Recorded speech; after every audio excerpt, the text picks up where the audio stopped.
I do like the idea of sex war in baskets. Sex war in baskets.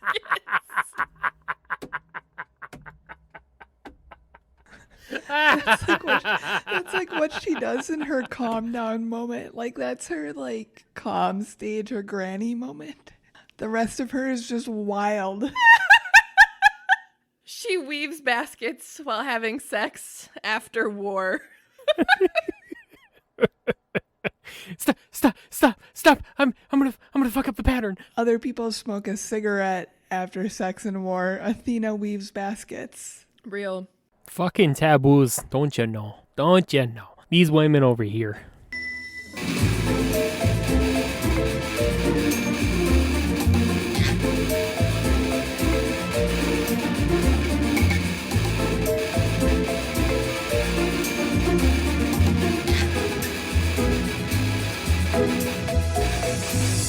Hey girl, hey. Hi. How goes it? It goes. How goes it for you? It goes. Happy Tuesday. Happy Tuesday. How was your day today, my dearest darling love of my life? It was extremely busy. How about yours? My day was somber, but sprinkled with moments of pride. That was my day. That sounds like a really weird cake. It was. Not quite as good as better than sex cake. Probably not. Why was your day like that? Well, I had some proud points and I had some somber points. Proud point number 1 is that I confirmed today that the words highest and honors were on my transcript because I graduated with a 4.0. That is fucking incredible. Thank you. I'm pretty proud of myself, really. That was a thing today. That was real. Then there was a whole lot of somber because today is the anniversary of George Floyd's death, which is a really big deal for me personally. I feel that pretty deeply. So that was really weighing on me all day.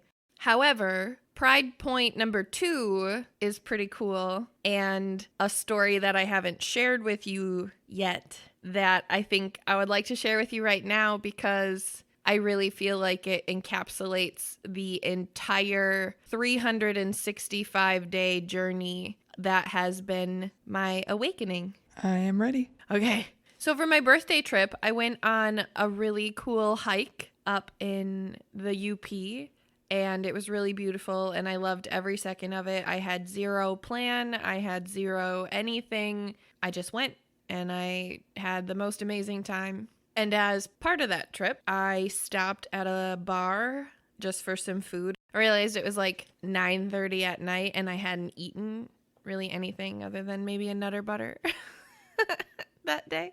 So I stopped at this bar and everything was totally fine until this man started getting real loud, real quick, and started throwing out the N-word. And he was sitting at a table with 2 of his friends. Everybody in this bar was white. There were about 14 or 15 people in the bar total. And I don't even know what happened. I just saw red. And I walked up to their table and I said, "Excuse me, gentlemen, but your superior genetics are showing and I'm going to need you to quiet the fuck down because you're not allowed to say that word in my presence." Snap. And the one dude, the dude who I was standing closest to, mind you, my hair is in braids. I am wearing a red flannel and shorts. And I don't know if y'all know this, but I'm a white girl. I'm a real white girl. So this was probably a strange scene to begin with. And one of the gentlemen, who wasn't a gentleman at all, who I had approached, like looked up at me and was like, "Oh, sweet Jesus, the girl of my dreams," as I'm saying, "You racist motherfuckers better shut your fat mouths." Okay. So then the loudmouth who had been saying the things was trying to tell me he could say shit, whatever he wanted in public because freedom of speech, First Amendment. I'm not getting into that with anybody. I will destroy that argument. Don't even. But it got to the point where the wait staff came over because I was screaming so loud and he was screaming so loud. And I looked at the waitress and I said, "This gentleman is trying to convince me that the owner of this establishment would be fine with him throwing around the N-word. Could you please call the owner and confirm that for me?" And she looked at him and she was like, "You get the fuck out of my bar. I'm not talking to you right now." So he left.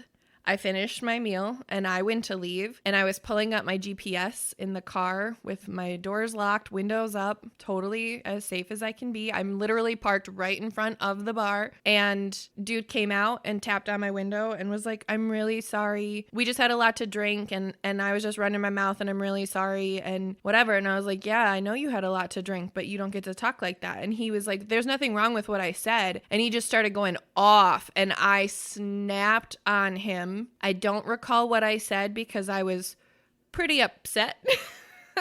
But it got to the point where the bar staff had to come out and get me because he was making a real scene, and they know him personally. And I stood there toe to toe, not afraid, totally not afraid to scream in his face about how fucking wrong he was. I'm super proud of you for taking a stance, and I'm super proud of you that you did it in a safe manner. I really was proud of myself that a year ago I wouldn't even have known what to say in that situation. Mm-hmm. It would have triggered me, but I wouldn't have known what to do or what to say or be adequately prepared to be the only white person in the room saying, shut your fucking racist mouth. And that was pretty cool. And I was really fucking proud of myself for that. Yeah, it's also cool that the wait staff was there for you. You know what I mean? Real.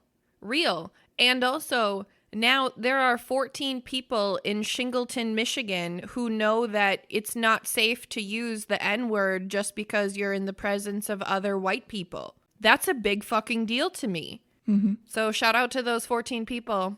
Y'all, I hope that you never forget the angry little white girl who was willing to tell Sammy to shut his fucking mouth. Fuck Sammy. Fuck Sammy. So there, that was my day. That was what I had to share about today. Yeah, definitely a full circle moment. Real. But it was a cute little bar. It was. It was very Upper Michigan. Indeed.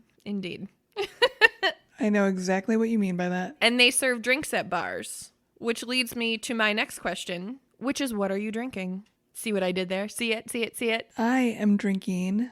Actually, you mentioned Michigan, so now I'm curious as to where this is from. Okay, I'm not sure where it's from. But this is called Four Phantoms. It's an American blonde ale by War Pigs. And I don't know, there's a lot of names on here, so I'm just going to read them all.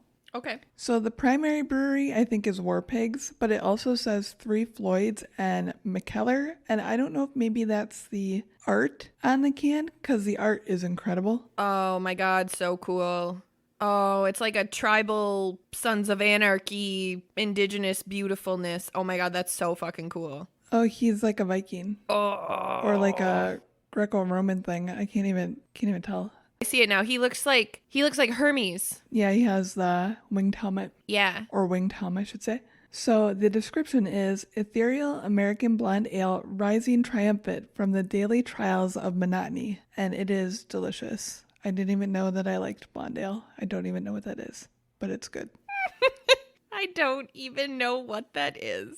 I love you. What are you drinking? I have this beverage that I actually was incredibly skeptical of. It is a passion fruit pineapple papaya marshmallow sour. Yeah. By Weldworks Brewing Company. And okay, I would like to start with the disclaimer of I don't love marshmallow. I don't love marshmallow anything. I don't like marshmallow. I don't like, the only time I eat marshmallow or enjoy it is in s'mores. And I have like a 5 s'more per summer capita. So I'm not a huge fan of marshmallow. However, this beverage is fucking delightful.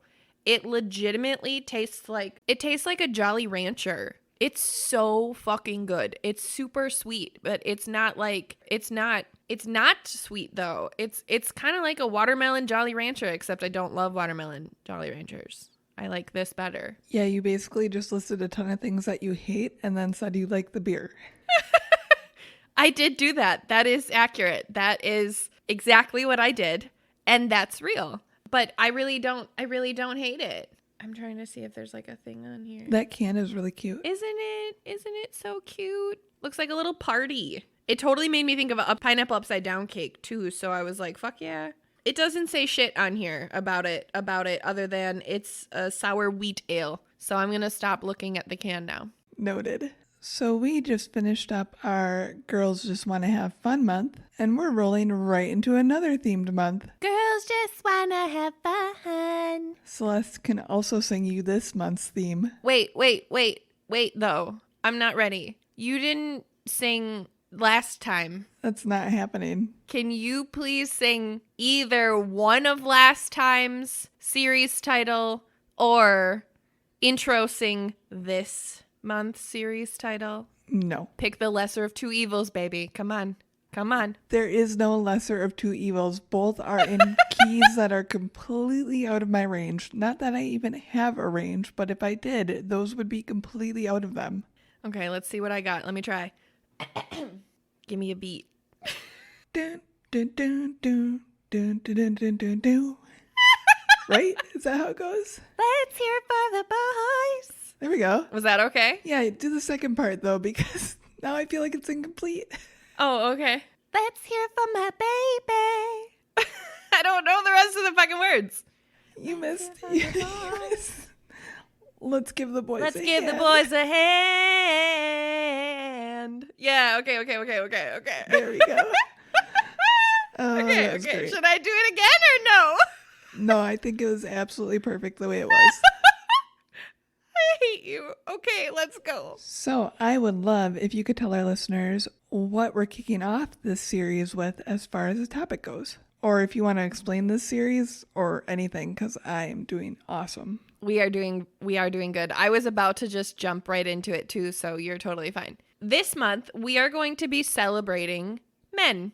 We're going to be celebrating men in a lot of ways, in dad ways, in just the fact that they are men kind of ways. We're going to be talking about a lot of stuff that really seriously we think society doesn't talk about enough as it relates to men as a whole. Would you like to know a fun fact? I was not expecting this question. Yes, I would. Neither of us are men. Oh, wow.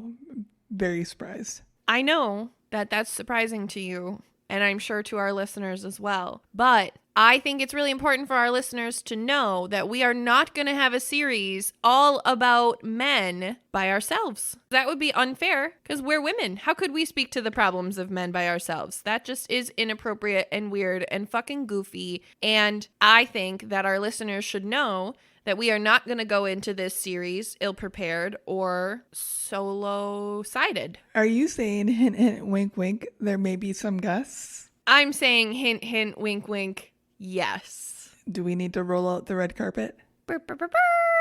Actually, our first guest for this series just got here, so let's go grab him before we introduce today's topic. Beautiful.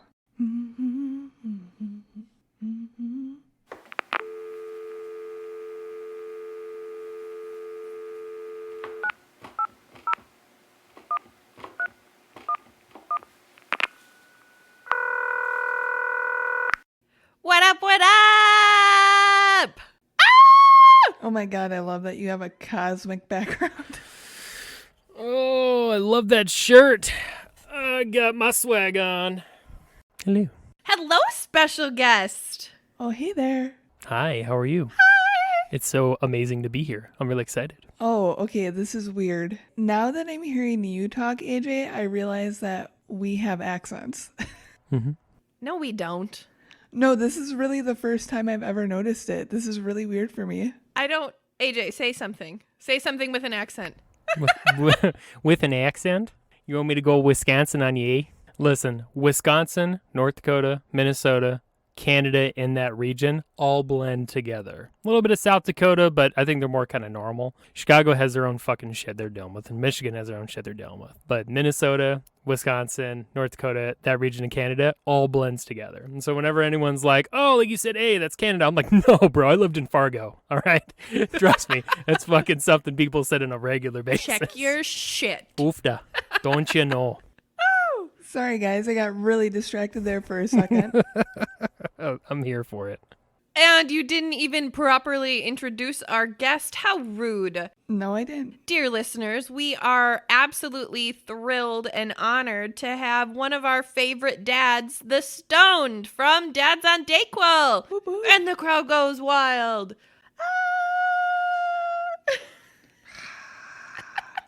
Meow, meow, meow, meow. That was my contribution.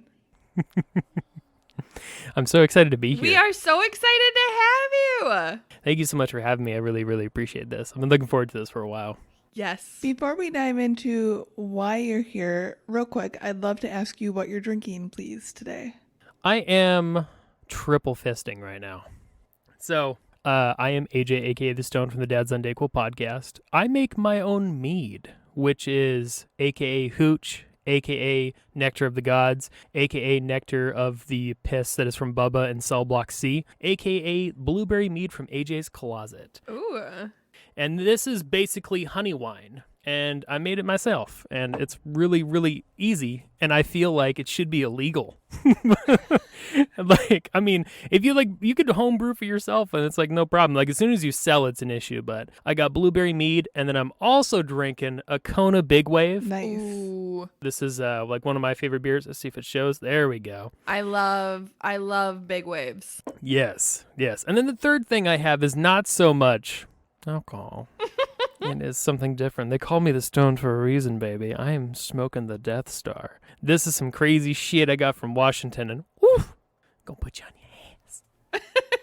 Welcome to a legal state, dear listeners. Yes. Yes. Soon. We're like 20 states in right now, and it's in Congress. I think it's gonna pass real quick. Like next year.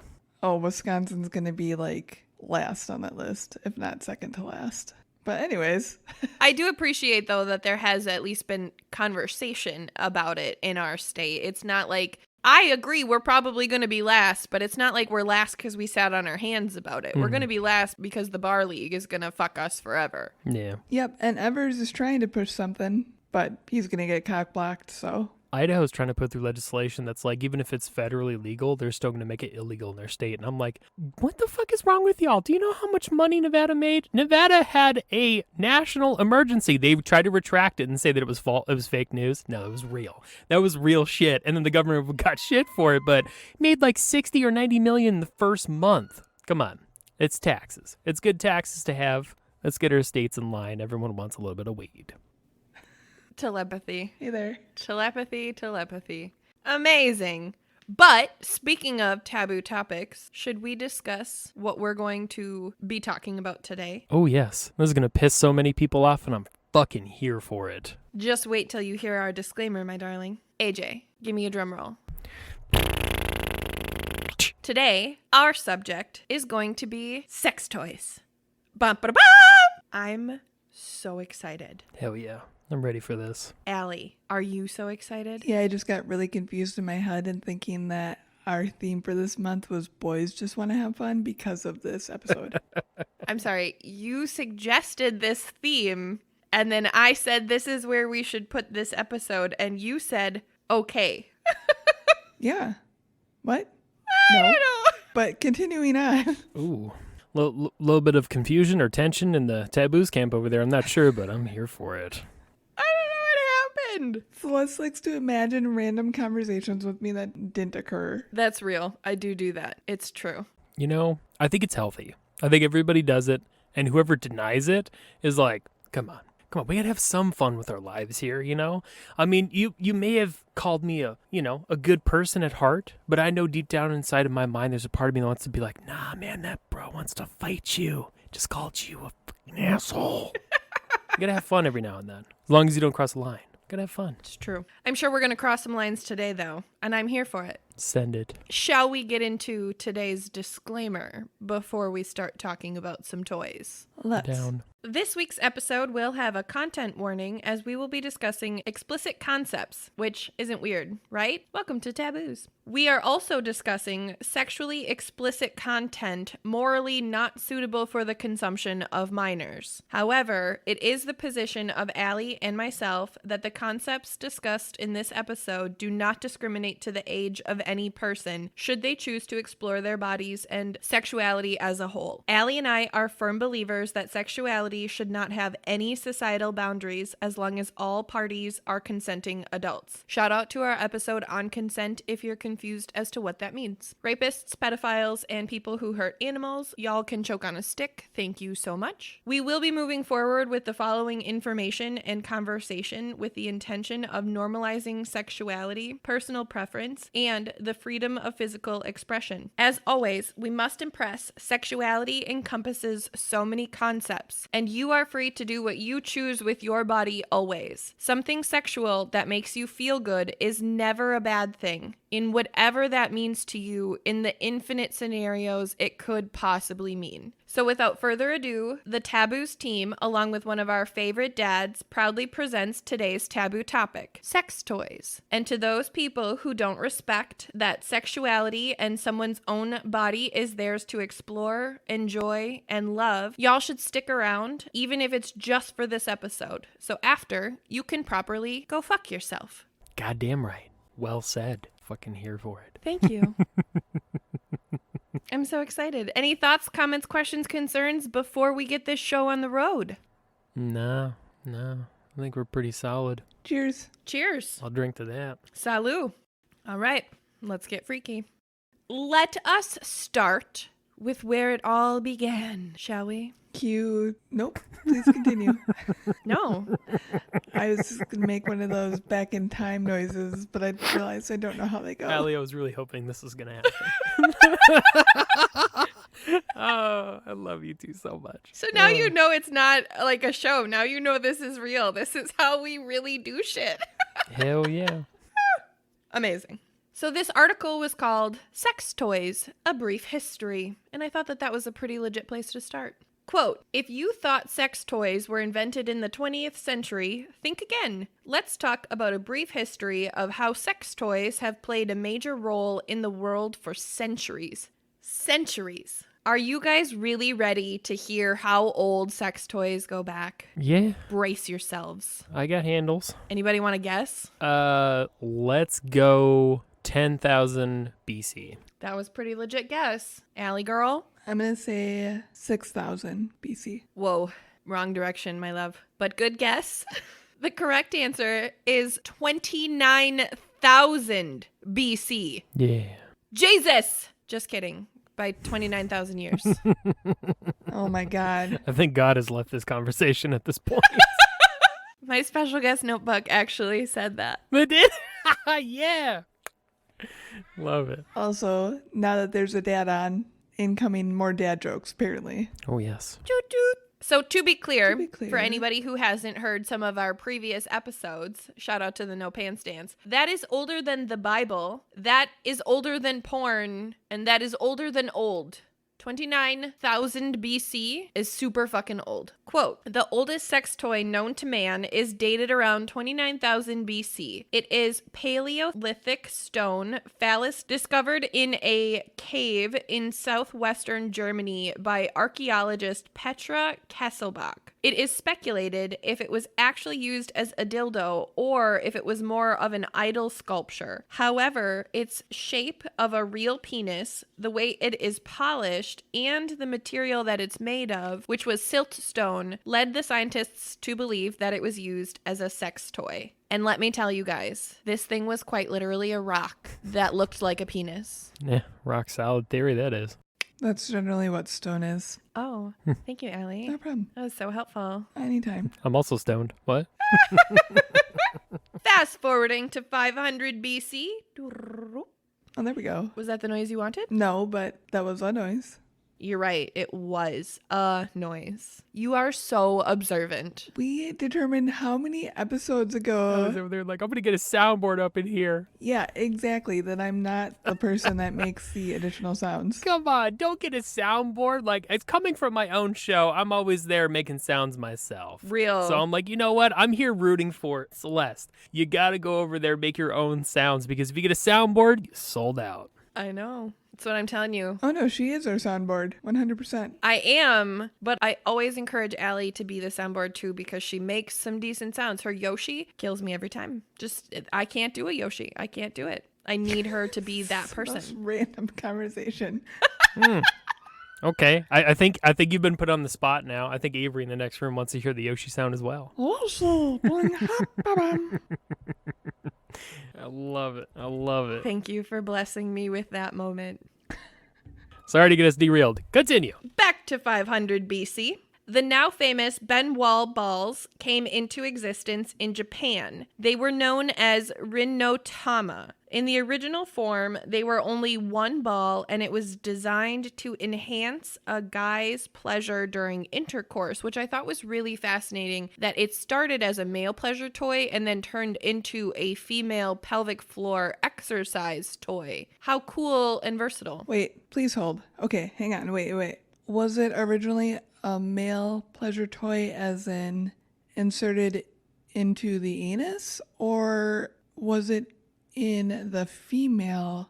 Do you get what I'm saying? I'm confused. Please explain. I do. I don't have an explanation for that because this one specifically did not have a diagram. I do not know what this one was for. I'm going to go with both. I'm just going to go with both. That's now canon. I love that. Let your freak flake fly. Yeah. Maybe you rub it against the ABC? Yeah. Who knows? I don't know. Who knows? We're not here to judge. By the way, for those out there wondering what the ABC is, that's the ass ball connector, aka the taint. I love you. I'm so glad you're here.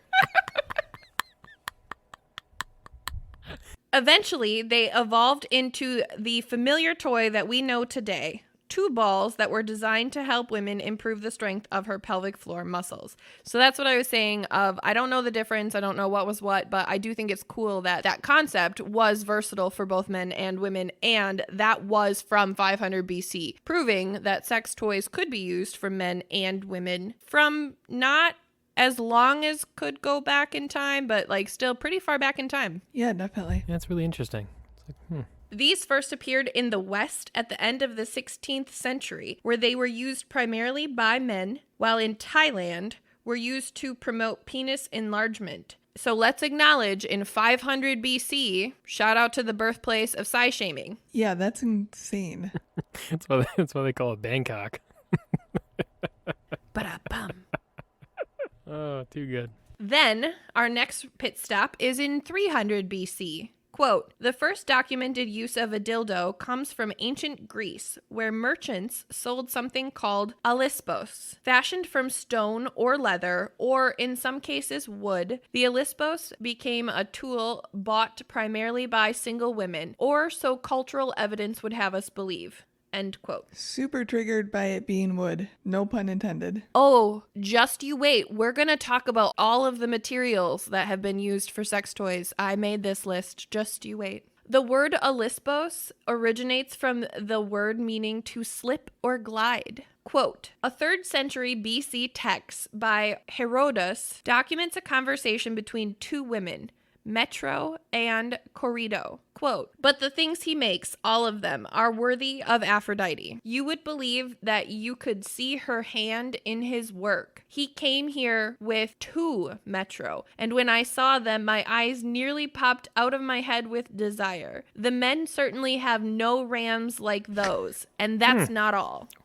Well.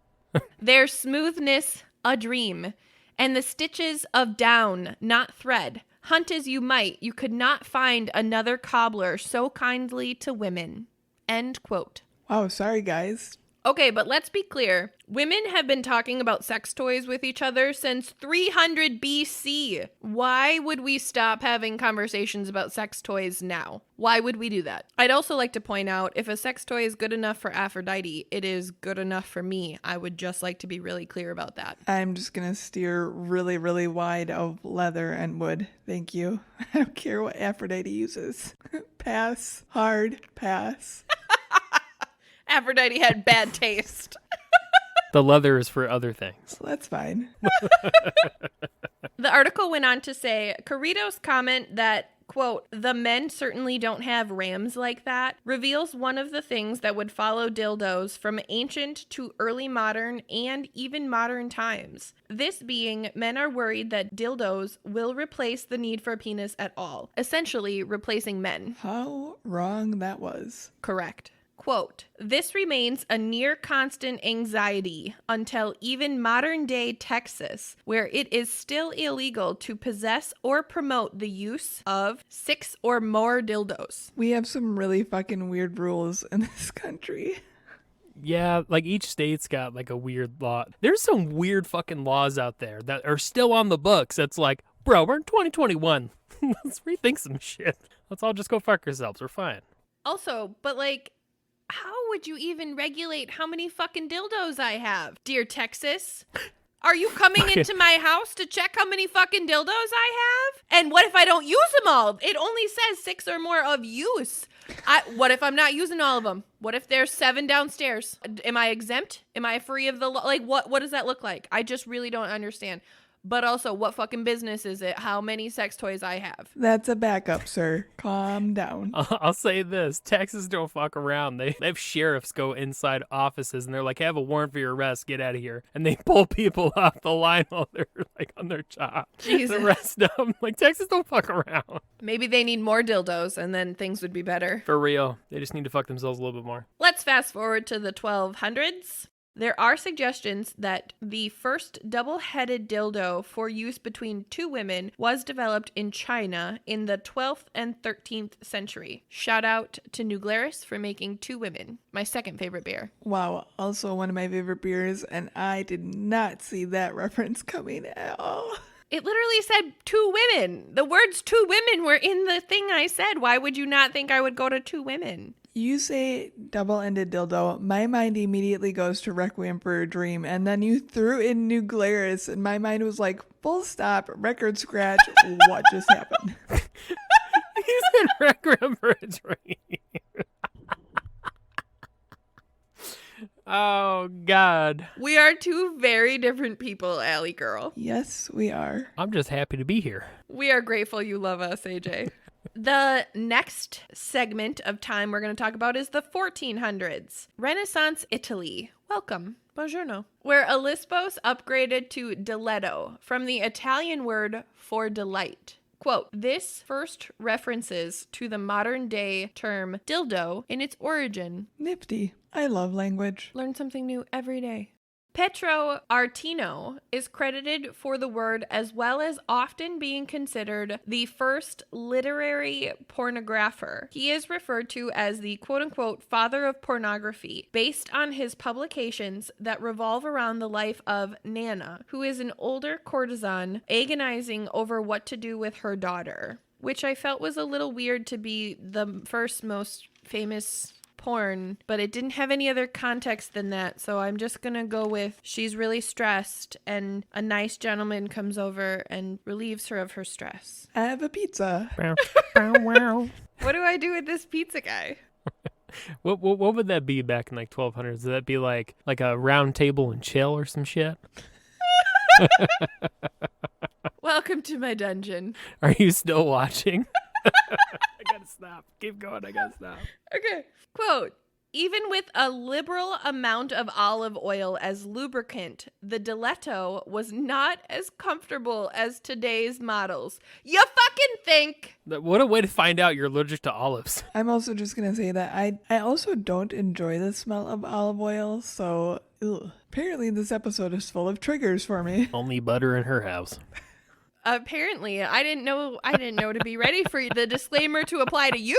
I didn't know that, Allie girl. But here we go. Let's keep trucking along. We're good. Welcome to 1592.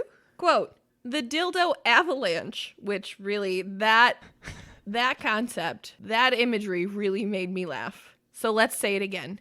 The dildo avalanche. Well, you know, when they say it's coming down, it's fucking coming down. Am I right? This is actually what happened in Delta? Nope. Please continue. Can't even pronounce what I'm trying to say.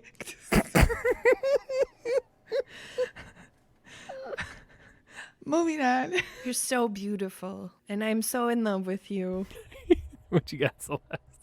The dildo avalanche is nearly unstoppable in English, as it is first introduced by Thomas Nash in 1592 in a poem he wrote about a young man who courts a prostitute on Valentine's Day and finds he's quote-unquote not up to the task, and after a number of attempts, she gets frustrated and gives up and reaches for her quote-unquote little glass friend. Shout out to our erectile dysfunction episode. Shout out to the birthplace of emasculating men publicly for having performance issues. Also, shout out to men forever hating women for wanting to take care of themselves. Shout out to not ever being able to talk about any of this out loud. And now here we are. Yeah, what the fuck? All that is completely fucked up. Like, Super. we can't go back to 1592 or 96 or whatever it was, but nobody should be shamed for performance issues. And here's really my thing. I don't even understand why that would be the marketing. I don't understand what Thomas Nash thought in that song.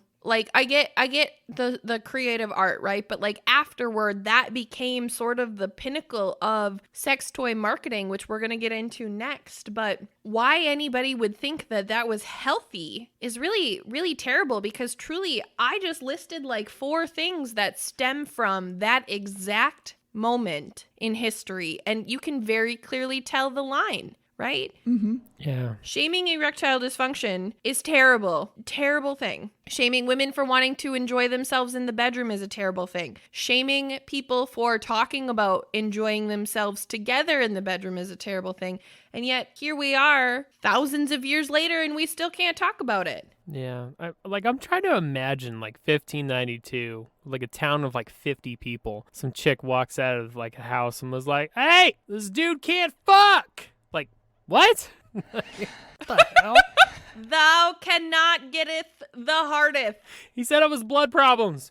I don't believe him. You gotta kind of wonder, though, what was it truly like back then? Like, was discussion more open? I have no idea. I am not informed. Nah, they were having, like, fucking witch trials and shit. It was the Wild West came from that. I don't feel like people were really talking about things. I really don't. No, like every day forward is the best day to be alive, and that is proof. 1592 is proof that today is the best day to be alive, because we are on Taboos right now having this amazing conversation about these fucking people back in the day doing some crazy shit. Right. Oh my god, we took magic mushrooms. We don't want people to know we fucked up and took magic mushrooms. Oh shit, that girl's a witch. She tranced us. Pff, they burned her. Wow. All because of fucking mushrooms. Anyways, I'm on a rant. Continue. Welcome to 1734.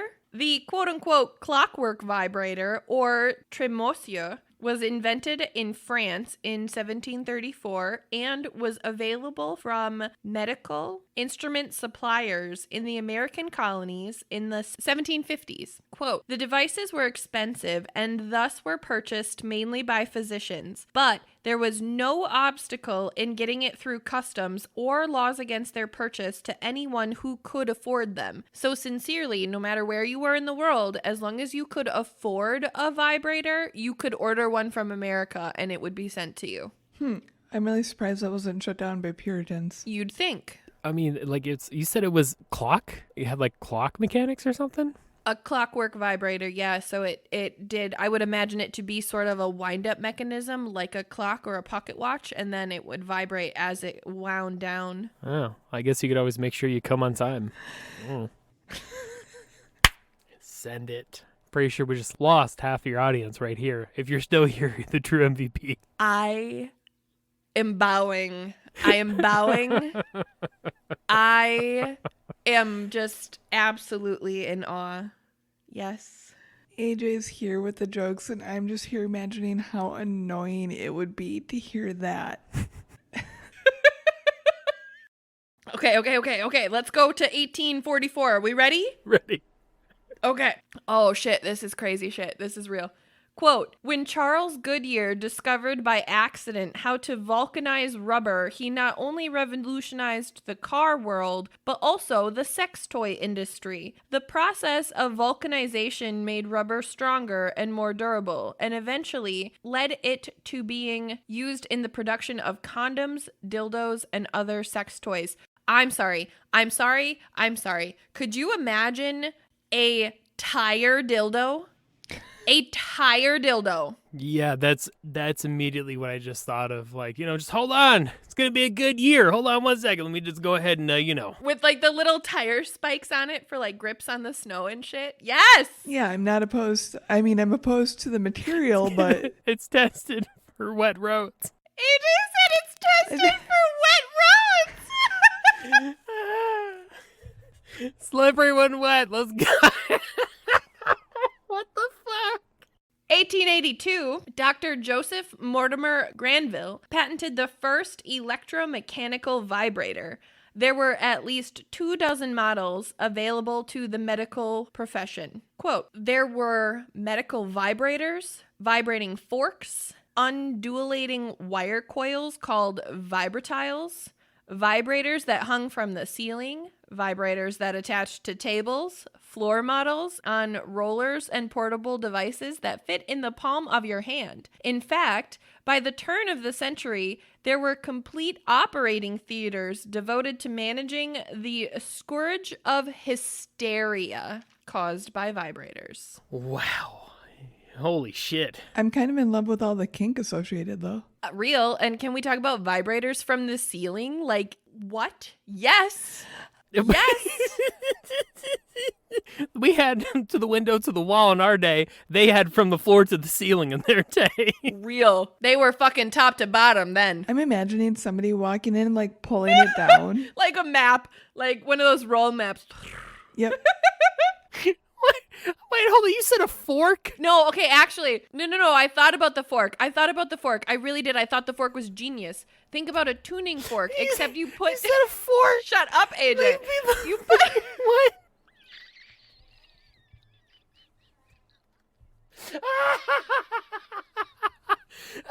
I'm not even explaining it to you. I'm moving on. I'm done with you. In the 1890s, we saw the creation of the motion picture.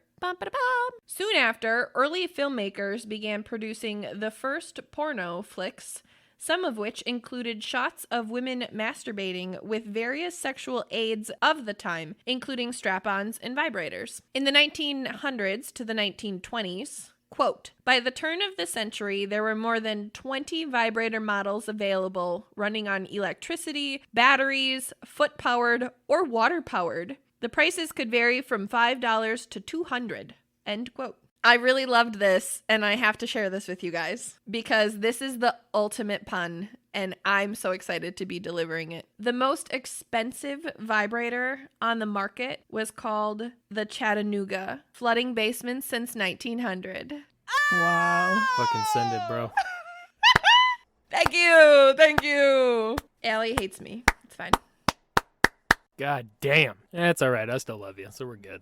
We're 1 for 1. Did you guys know that the vibrator was actually the 5th household appliance to be electrified? Wow. Yeah. A full 10 years before the vacuum cleaner and the iron. Talk about priorities. I can also see why it was needed if those things were later on the list.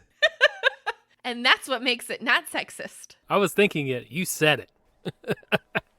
Quote, most of these devices were advertised in respectable women's magazines of the time, such as Modern Priscilla, Woman's Home Companion, and Good Housekeeping. Shout out to the public advertisement of sex toys for women existing, also while recognizing the misogyny of the entire concept that sex toys could only be marketed in fucking Good Housekeeping magazine, because men weren't reading Good Housekeeping magazine. Motherfuckers. It's just how I felt about that. Demographic marketing. Real. In 1917, KY jelly was designed to aid physicians who were performing pelvic examinations, a function still serves to this day. However, you couldn't get KY over the counter until 1980. I thought that was fascinating. Mm-hmm. Wow, people are still using the olive oil. It's a long time. Real. Also, can I tell you that I specifically picked my beverage for today because I thought it sounded like a flavor of lube? I thought it was appropriate for this episode for that reason. Welcome to 1930. As vibrators began to appear in more and more porn, it became harder to advertise these devices as though they were simply massagers. And slowly but surely, they began to disappear from reputable magazines and mail order catalogs of the day. Soon to follow was rubber latex, which is tapped from the Hevea tree and has the advantages of being softer, lighter, and more pliable than vulcanized rubber, eventually revolutionizing condoms and diaphragms. It also led the way for the development of the still popular latex sex toys. Can we just really acknowledge that we went from tire condoms to real day and age condoms?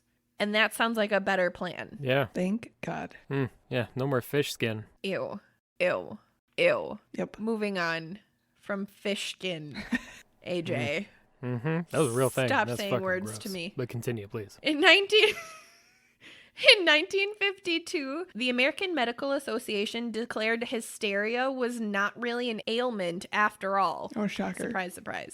The downside of this was vibrators would no longer be seen as a medical device and its true purpose could no longer be hidden. So we could no longer claim hysteria, which I love because hysteria is not a fucking thing, but also we now couldn't have vibrators because hysteria wasn't a thing. I just think that's bullshit. Boo. You're right, boo. I didn't know that. I thought you were booing at my burp. That was why I had my boo. No, I'm booing sexual repression. Thank you for booing sexual repression. Anytime. In 1977, sexual therapist Joni Blank, literally her name is Joni Blank, just so everyone knows, opened the first quote-unquote store dedicated to vending vibrators in a woman-centered sex-positive environment, which she called quote-unquote good vibrations. And I loved that. Additionally, in the late 1900s, Alabama follows Georgia's lead and implements a law outlawing sex toys, punishable by heavy fines and even jail time. Within a few years, the law was overturned despite the state's argument that women do not have a quote-unquote fundamental or constitutional right to use items for sexual pleasure. No one should be surprised by this law or this mindset. Angry, not surprised. This is still how this topic is viewed today, more often than not. And I think that everybody needs to hear that be said out loud. How crazy. A constitutional right to buy a sex toy for yourself? What? What the Doesn't fuck? shock me. Religion. What the fuck? Why do you think I included my disclaimer of not surprising? Because I knew that's what you'd say. I was ready for it. Mm-hmm. Hi, I'm here. I exist. That's some fucked up shit. It's like, how about we just let everybody just do what they want? To an extent. To be fair. As long as you're not hurting other people. To be fair. Exactly. Welcome to 1998. Sex and the City and its popularity revolutionized public advertising of sex toys once again. Toys like the Rabbit Pearl, Pyrex glass dildos, the Magic Wand, and the Love Swing all suddenly started becoming marketed in vogue. I want a sex swing. I want a sex swing really bad. I just need everybody to know, but not know. But I do want that. No, but not no. Hell yeah. Send it. Allie's over there like, well, I guess we really are best friends. There's one more thing I know about you that I probably wouldn't know if I wasn't your best friend. All right. And I'm just happy to be here. Allie's like, I knew that. Oh, I'm pretty sure I already knew that. Allie's like, I knew that. Yeah.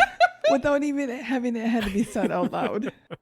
In a 2003 ruling on Lawrence versus Texas, the ban on sex toys would be lifted in the U.S. This was centralized to the U.S. specifically, as England and most of Europe had never had full legal bans on anything like we have had in the U.S. on things like books, condoms, and birth control. And then my special guest notebook has a note that says, maybe if Americans read more books, used more condoms, and birth control was socially acceptable, the people stupid enough to think that women shouldn't have a constitutional right to touch their own fucking bodies would have ended up in a glove rather than on a bench.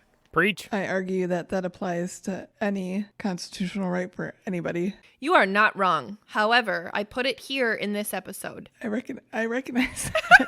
I'm just shouting out that it really applies to any constitutional right, that if people read more books, Wore more condoms. yeah, and wore more condoms, and whatever the last one was. and birth control was more socially acceptable, we'd probably be in a better place. the weak wouldn't have survived is really what we're saying. Y'all, you want to get a catch at the real world? Read Catcher in the Rye. That's all you need to do. In 2020, with the technology advance of mobile phones, sex toys suddenly became controllable remotely, first with Bluetooth and later with the internet. Shout out to our Sex Workers and Sherlock Holmes episode. Quote, remote-controlled vibrators became a norm with the boost of the webcam industry, making vibrators the most popular they've ever been in history. Oh my God. I thought that was crazy. Can you imagine setting that up accidentally at the wrong moment, though? Like You're in the unintentionally? bank. Job interview. That'd be terrible. I mean, maybe you'd get the job, though. Yeah. Shout out to Marky Mark and Good Vibrations. First time meeting the in-laws. Also, especially because Allie knows the noise that I make, that would be just really bad. That would be really bad in a lot of settings. I'm sorry. Like a tattoo parlor. Yeah, I was going to say, welcome to the tattoo parlor discussion. Yeah, let's keep going because I'm going to ask too many questions. Just keep going. The sex toy industry is growing from a $15 billion to a projected $52 billion industry in 2026. Damn. Holy ballsack. It's not already that? No. Damn. It did not say what it was currently. It just said that it started from a $15 billion industry to a current, a projected of $52 billion in a few years. Yeah. Praise Amazon. Real. So before we go into our next section, I really just wanted to recap, and especially because Allie already said something similar, what the materials we covered in that section, additionally to any other materials that we know sex toys to have been or be made of. Are you guys ready to do that? Mm-hmm. Yep. Sweet. So sex toys in general are made of all kinds of things. The list looks similar to stone, wood, leather, glass, vulcanized rubber, aka tires, rubber latex, silicone, steel for like certain types of pelvic floor weights. And then people also use other things like fruits, vegetables, whatever. Do you, boo-boo? I don't care. As long as you're not hurting anybody or anything, let your freak flag fly. Do you guys have anything else that you can think of that would be like a material or a thing for a sex toy that I did not cover? I'm just going to say, please do the random objects safely so that you don't put yourself at risk of infection. True that. Okay, thanks. Bye. Just for my peace of mind, if not yours. Real. There's a stand-up I saw. This girl was talking about she had to go to the hospital because she tried using like her hair curler or something like that. Nope. I don't know what it was, but she found out she was allergic to latex because like the handle was latex. And I was like, whoa, what a hell of a story to tell your doctor. Oh my what God. happened? Well, Okay. Yeah, I'm just going to say experiment safely. I don't like any of that. I don't like any of that. Okay, moving on now. The next section I think you guys should know is titled, Why Do We Only Talk About Sex Toys Like They're for Women? Because I really think that that's a very common misconception in society, that sex toys are only for women. And truly, we slotted this episode for this month because, AJ, this topic started when you and I were talking about sex toys for whatever fucking reason we were in our friendship, because that's super fucking normal. And we said, let's talk about this. Like, there isn't enough conversation about sex toys for men, and I personally, as a woman who has had sex with men, know that the men that I've had sex with have not been super aware of toys or thought that they were acceptable. Allie, do you have a similar experience? Yes. So I really just want to talk about why. Like, why? AJ, why what? why do you think...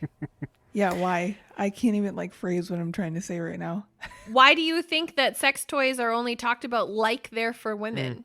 I think it comes from one of those locker room things. You know, there's a lot of locker room things with boys to men, right? That are super taboo, which is why we're here right now talking about this subject. And one of them's like, oh, bro, like, you're not really a man. Like, if you, use a sex toy, that's for fucking women. You're just supposed to use your dick and do what you're supposed to do. Like, no, bro. Let's leave all that fucking 1960 locker room talk in fucking 1960. We're living in today. We're living in 2021, which is a time where not only can you get sex toys like you think you can, there's a plethora of sex toys. And I think that everyone should be able to freely and safely explore their bodies how they wish to without scrutiny from other people. Like, it's just fucking bullshit. It's like, why should I live my life according to your rules? Of course, there's rules that we set for each other to make sure that we're safe, like don't murder, don't rob, all this other shit, right? But it's like, why am I going to sit here and think, oh man, I wonder if I'm not going to be accepted by the tribe because I wanted to use a dildo myself. Fucking send it, bro. Who gives a flying fuck? All that bullshit can just be left in the past. We're about today, which is right now. Right now, you know what? We're feeling freaky. Let's love ourselves. And if we don't love ourselves, who the hell's going to love us? Who the hell can we love?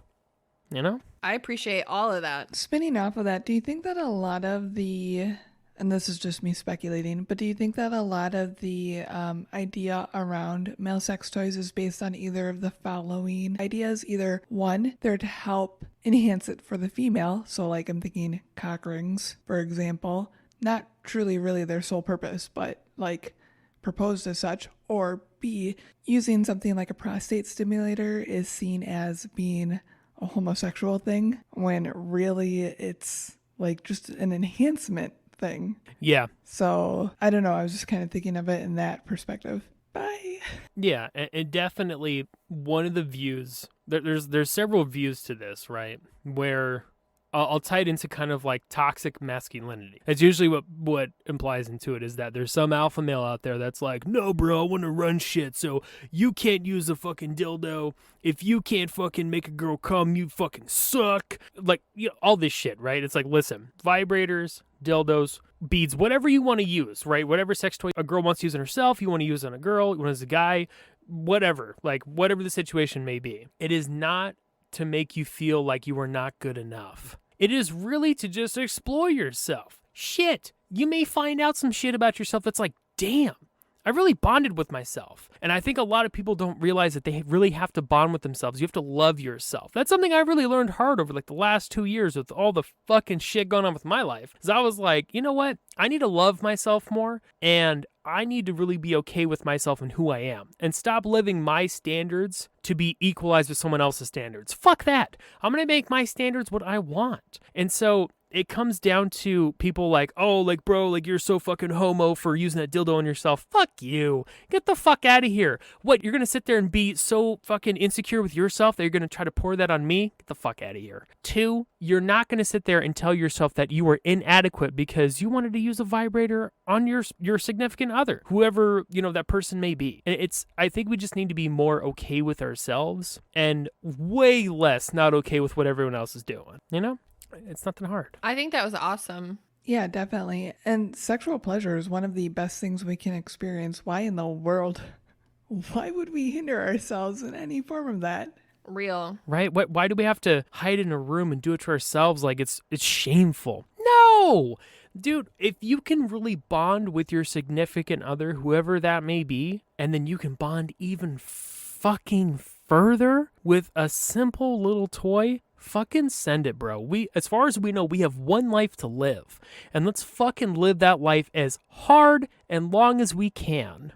Pun intended. Amazing. And also, let's take that entire thing and specifically talk about toys that are made for men. Okay? Deal. Mm-hmm. I have a list of them because I think that that's really important. And you guys, I loved all of that. Thank you for letting me ask that question. AJ, thank you for everything you brought to the table to answer it. Like, seriously, I think that really set the tone for what we're going to move forward with and some of the other research that I did. And what you're saying is going to prove to absolutely be true time and time again. So I really, really appreciate you bringing it out at the forefront in a really real and tangible tangible way as a man, because I think that that's really, really important for other men to hear before we go into this. Of course. One of the first things on the list for toys for men are masturbation sleeves. Shout out to Fleshlight or similar products. The next thing I have on the list, Allie, shout out to your cock rings, ring cocks, whatever you want to call them, depending on if you're a team empath or team dead inside. These can be as simple as restrictive enough to simply cut off circulation to the penis as it swells, making it more difficult for blood to leave the penis, all the way to ones that vibrate and also wrap around the testicles. So there's like a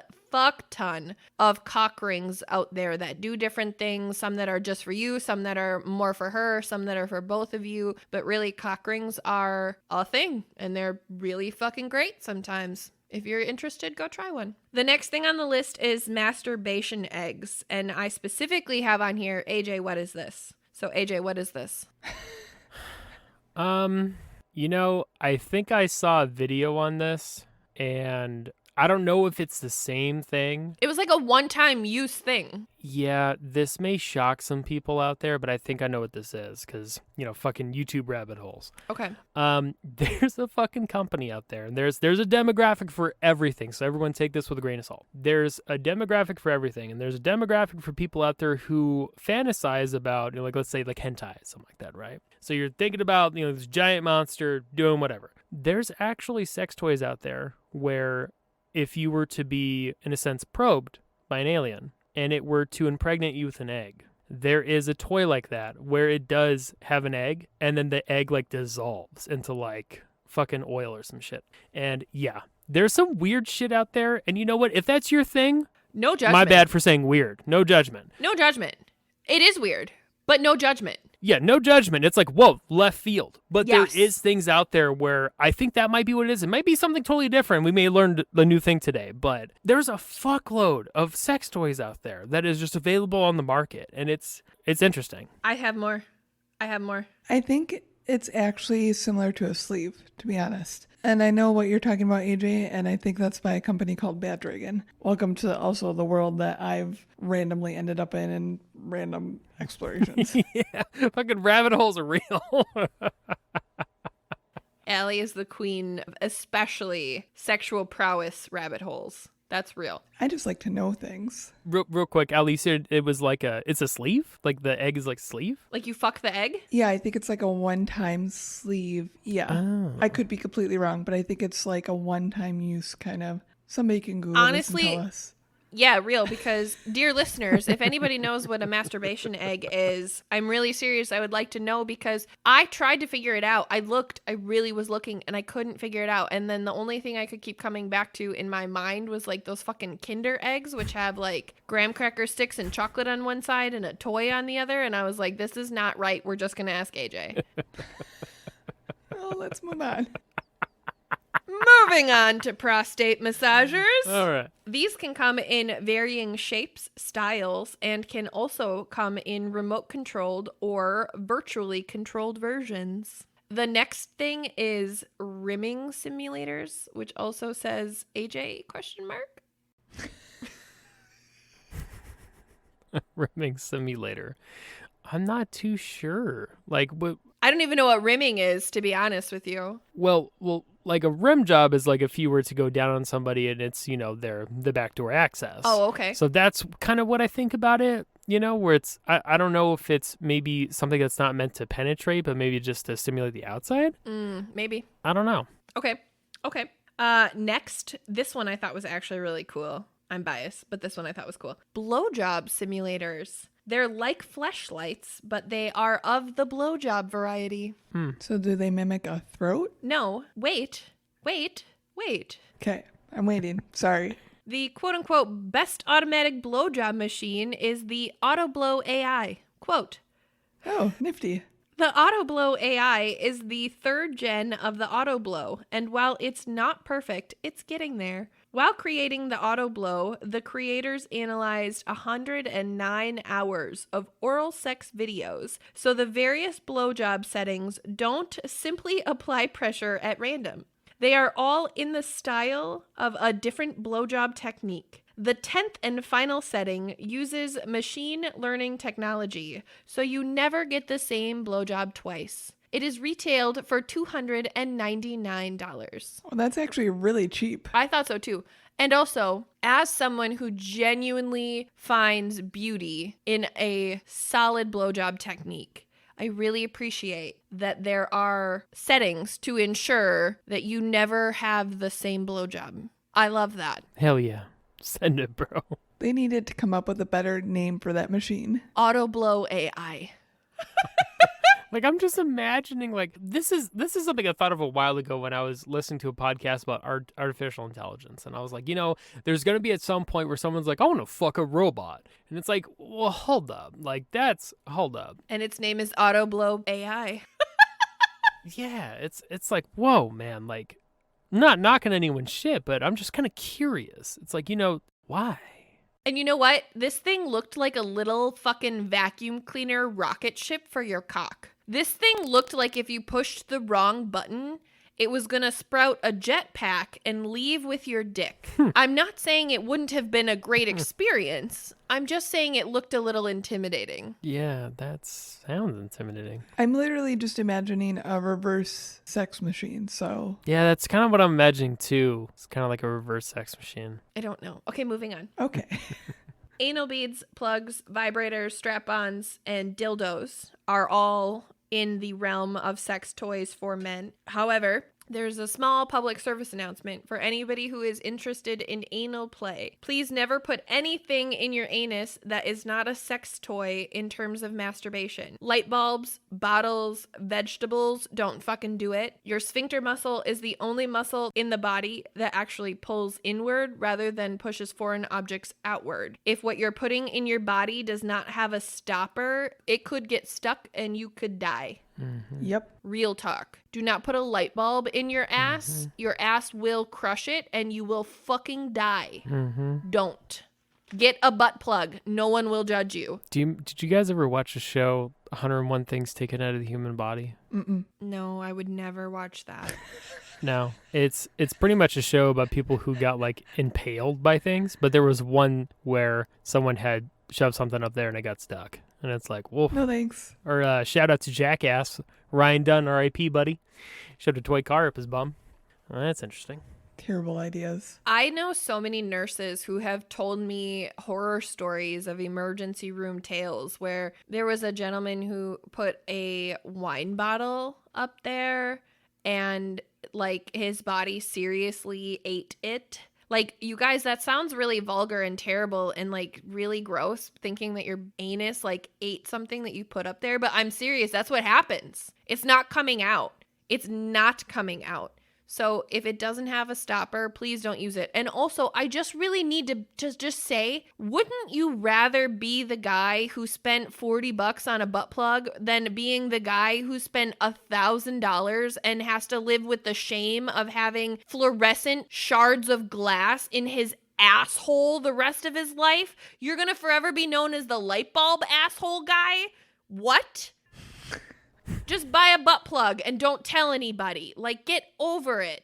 Oh my God, that just is so irresponsible. And I hate that society has such fucking stigmas that people put themselves in such ridiculous positions. It's just ridiculous. Packaging is really discreet, you guys. Real. Yeah, for real. Adam and Eve or Amazon. Or every sex toy shop I've ever been to has black bags. Yeah. They never have clear bags. They never have bags that you can see shit. Like, come on, this isn't... Okay, we're going to stop because we're going to come back to this.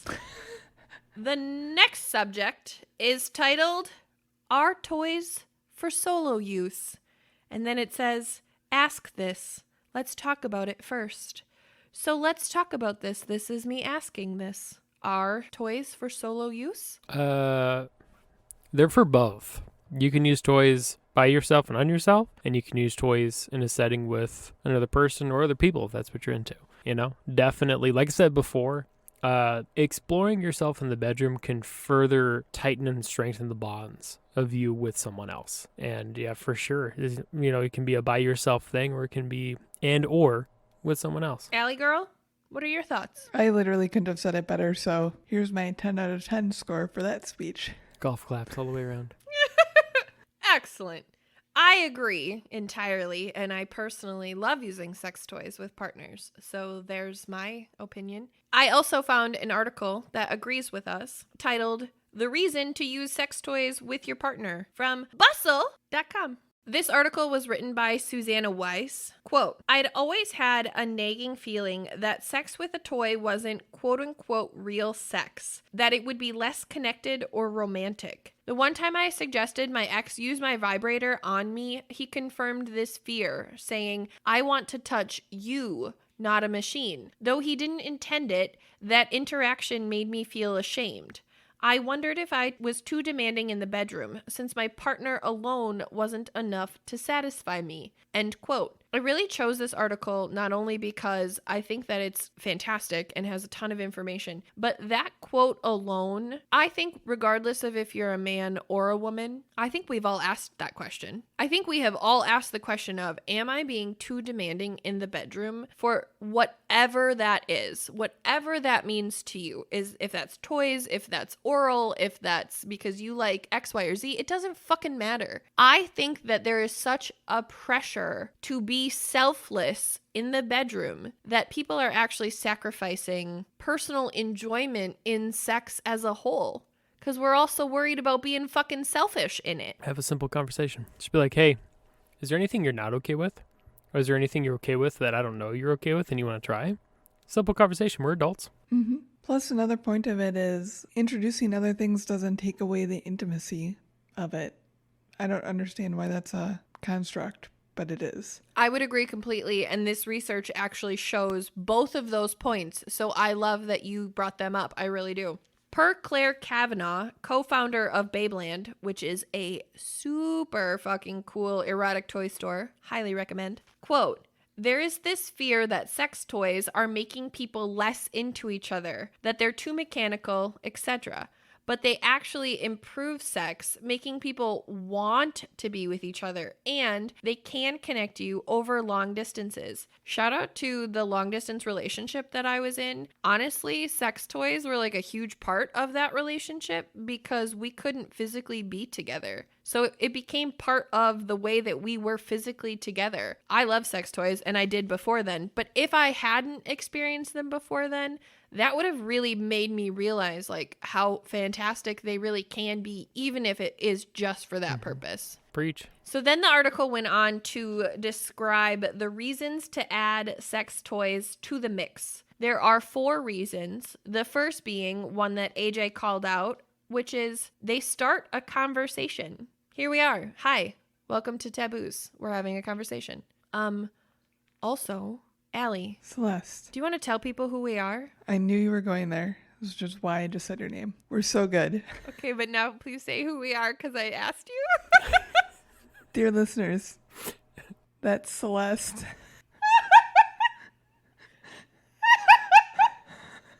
Allie's over there like, how many beers is that? Is that 3 or 6? Shit. I'm Allie. We're in the middle of this episode. Hello. We drink things and say bad words. Welcome. Heyo. Number 2, they inspire you to experiment, which real. This article said, quote, "Using lube alone opened up a lot of new sensations and helped us go a lot longer without chafing. And every toy we've acquired has added fun and variety to our routine." I think that that's a huge fucking call out. I never ever considered lube in the realm of sex toys, but seriously, even just lube by itself can add such a different experience to your sexual encounter. And also the benefit of it is that nobody ever gets hurt because everything is fucking slippery. What would be the downside of that? Yeah. Also, anybody out there thinking about like any anal play, you 100% definitely need lube. Oh my God. All the lube. There's some people out there that, they just want to mainline it. Cool. Power to you. But fucking shit, bro. You're going to get hurt.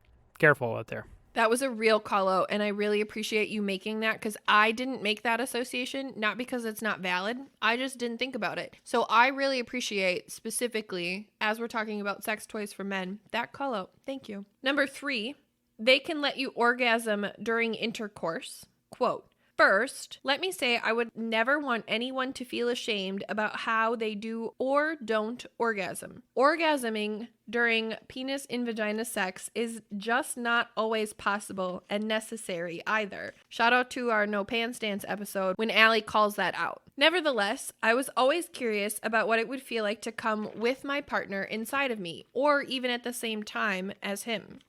Using my sex toy lets us do that. I love how connected it makes us feel. Another bonus, sex with a toy is highly effective when we're on short time since it takes care of both of us simultaneously.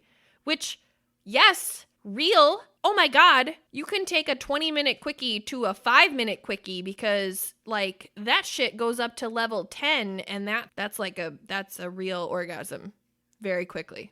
Shout out to Jordan, aka the Gnome, as he says, I got shit to do. I ain't looking to make this 20 minutes. Let's go. Love you, bud. Shout out to Jordan. Shout out to Josh, aka the Dome, who's like, I got all the time in the world. Johnny Six. Love you, bud. Johnny Six. I love that you just hit the whole crew. We love the dads. Shout out to the dads. We love you. Number 4, to Allie's point before, they don't take away from anything. Quote, I was initially scared to bring up the idea of using a toy during sex because I thought my partner would take it to mean that he wasn't enough. But it turns out he enjoys himself more when I do. So he loves when I bring toys into the bed. If you use a toy while you're having sex with them, you're still having sex with them. There's still room left in your heart, or in this case, your vagina. Fortunately, for those who don't know where to start, there are tons of sex toys made specifically for couples, but any toy can be a couple's toy. If you love it, they likely will too. Also, shout out to the fact that sex is exhausting, so it helps with some minor breaks in the interim. Real. True that. Real as fuck. Sex can take a super long time, and sometimes I just want to be done. But I can't be done because I'm all worked up. So grab the toy and let's call it a day. That's a real thing. Real quick, I just want to shout this out as a man.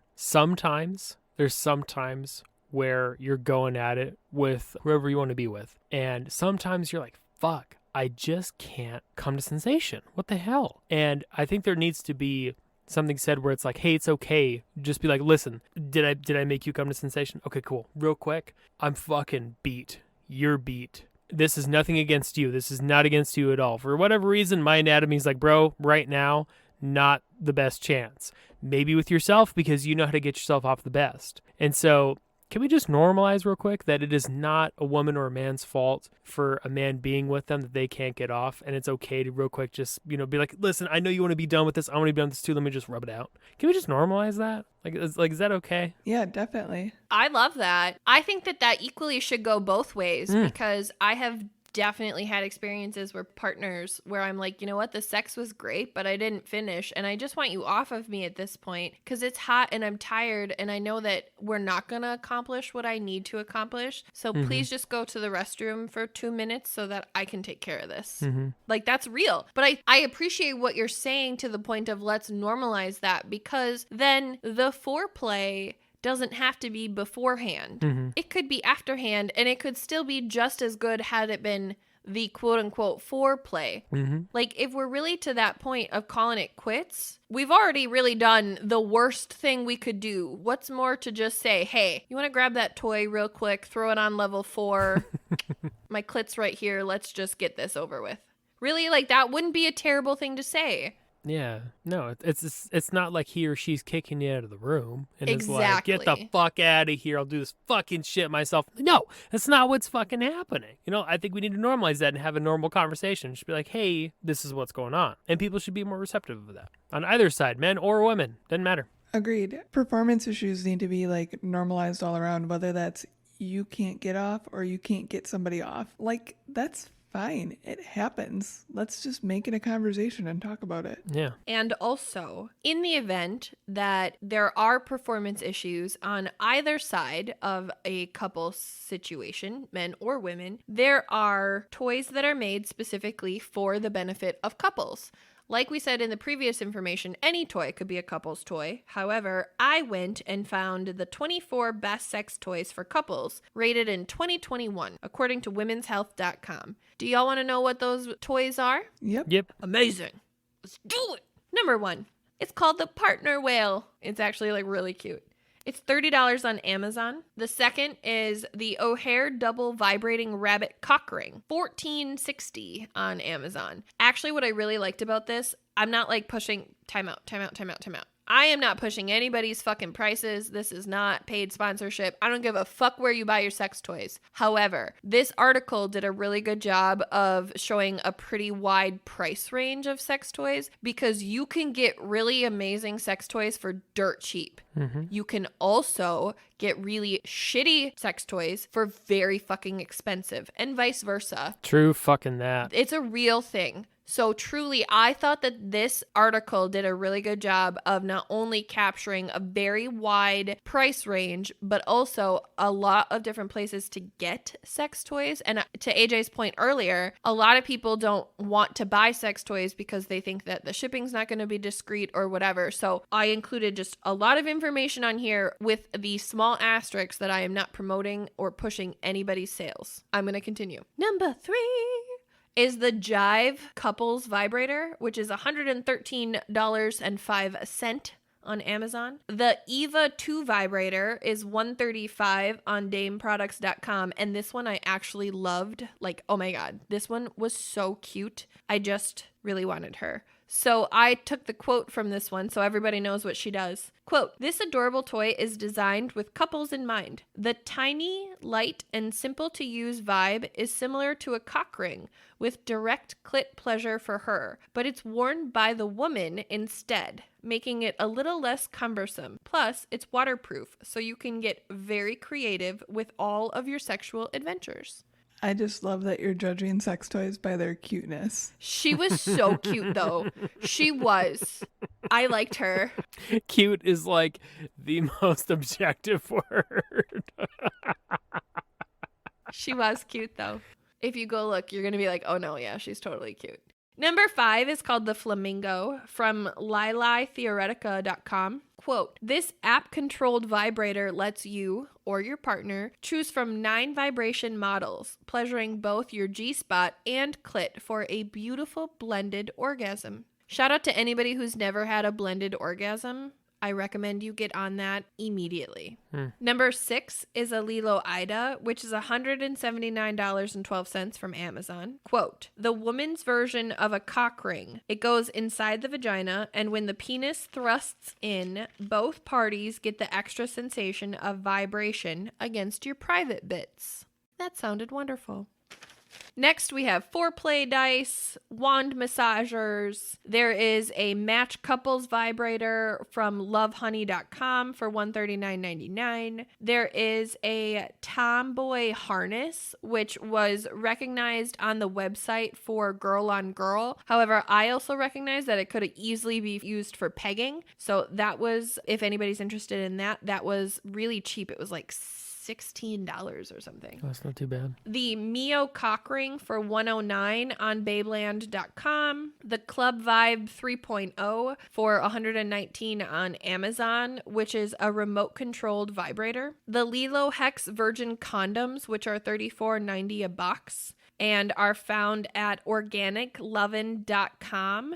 I need to just time out for just 2 seconds. I have a whole thing on this. This is super fucking cool. And I need everybody to hear me say that this is super fucking cool because condoms are not evil. And I really, really, really feel like our society demonizes condoms more often than they don't. And I think this is fucking cool. Condoms are not talked about enough as it relates to enjoyable sex, and that has to change. Birth control is not enjoyable, and it can irreparably damage a woman's body, all because men don't think it's cool to wrap the tool. I am just saying, you can still have good sex even with a condom on. I recommend it. I was super confused as to where you were going with the condoms are evil by society, and then I'm glad you tied it into pleasurable because I was like, wait a minute, I think condoms are pretty great. Why? No, that's real. Yeah, no, I was lost. I'm on the same track now. No, seriously. Does anybody else agree with that position, though, that by a societal expectation, people give the impression that sex with condoms isn't as good?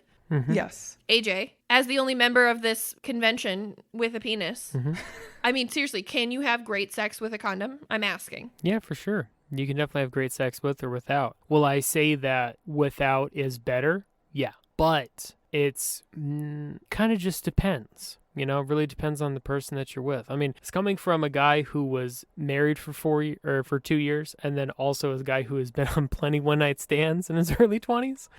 It kind of just depends on who you're with and your vibe with them. You know, I definitely came to session really well with one and without one, just kind of not the same, but very similarly, and also reverse opposite. You know, it was really hard for me to be like, you know, let me get to this moment with or without one. It just depends on the person that you're with. You know, if you're vibing with them. If you're not, it's like, oh, fuck. I would say that, like, it's pretty close. It kind of just depends on the situation and the vibe. I love that. All that feedback was amazing. I do also think, just on a physical, anatomical plane, I recognize also that there are so many different kinds of condoms that do all different kinds of things for both the man and the woman in that scenario, that I think that it's fair to say that if you had a bad experience with one condom, perhaps it was the wrong size, because that happens often. But also, maybe it just wasn't your sensation. Maybe you don't like a heat sensation. Maybe you prefer a cool sensation or whatever. Like, everybody's preference is so different. And that is why there are so many types of lubes and condoms and whatever out there.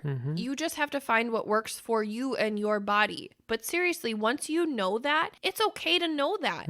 It's okay to be proud of that. It's okay to say, I really love this. This is what feels good with my body. Own that and be willing to explore to find other things that feel good with your body. And I just really think that it should be called out that condoms should not be excluded from the perspective of enjoyable and or kinky sex, because condoms absolutely fall under that category as well. Thank you for letting me have my small condom soapbox. Of course. Next on the list is a sex ramp. Yes, please. $194.99 on Babeland. We have the La Wand Point Vibrator, which actually was like really cool. For $125 on wildflowersex.com. There are Door Jam handcuffs on the list for $29.99 at lovehoney.com. There are butt plugs, Union Double Dildo, a sex swing, shout out to the sex swing once again, for $99.99 at lovehoney.com. We're almost done. We're almost through the couple toys. The next is the, how did I say this? The Sensual Point for $75.99 at newsensual.com. Finger vibrators, the We Vibe Moxie at flowersex.com for $129, which is, quote, another wearable vibrator, i.e. you wear it in your underwear. This one from We Vibe is whisper quiet, comfortable, and budge proof thanks to a magnetic clip. Number 23 on the list is an O Nut, which I thought was such a cute and clever title. That's a good one. For $55 on onut.com. Wait until you hear what it is. Wait, do you know what it is? No, I just love the name. Oh, okay. Wait until you hear what it is. Quote, this unsuspecting toy brings penetrative sex to a whole new level. If you experience painful sex for any number of reasons, O-Nut is here to help. Use stackable rings with either a penis or dildo and plenty of lube by slipping them on before penetration. They prevent your partner from entering too deep. And they were like really cute. And yes, O-Nut is like the funniest name ever. That's a really clever idea, though. I thought so too. And it really looked like, honestly, it just looked like a squishy stack of like little Debbie donuts that you then put on your cock. That's what it looked like. And number 24 is the Iora Midori vibrator for $81 at shevibe.com. And it is a squishy vibrator. It's like a stress ball vibrator. And I thought that sounded stupid cool. So I had to be excited about that one. A stress ball vibrator. Yeah. I like it. I mean, I think about it then because you could like make it whatever shape you wanted it to be. Yeah. Yeah. I think I'd just be using it like a stress ball. Unintentionally. Massaging your hand in the meantime. I love it. So we talked about why we think that sex toys should be used with partners, but I think it's important that you shouldn't just take our word for it. And I found the following research at How Sex Toys Impact Relationships from psychologytoday.com. AJ, Yes. you are going to love this Okay. because we are going to get into some things that you've been saying on and off this whole episode. Mm-hmm. Before we do that, however, do you guys want to see how scientific my notes got? Sure. Sure. Wow. A Venn diagram. Okay. I made a Venn diagram. I like it. All right, so how do I do this? All right, so I did do a Venn diagram because I wanted to talk about the pros and the cons as it was described in this article for men, for women, and then for both. And I'm going to be really clear, there are more pros on this list than there are cons, but there are a couple cons. Let's start with those, shall we? As it relates to men specifically, men reported lower levels of sexual satisfaction when using sex toys with partners versus men who do not use sex toys with their partners, which I thought was interesting. I'm not saying bad.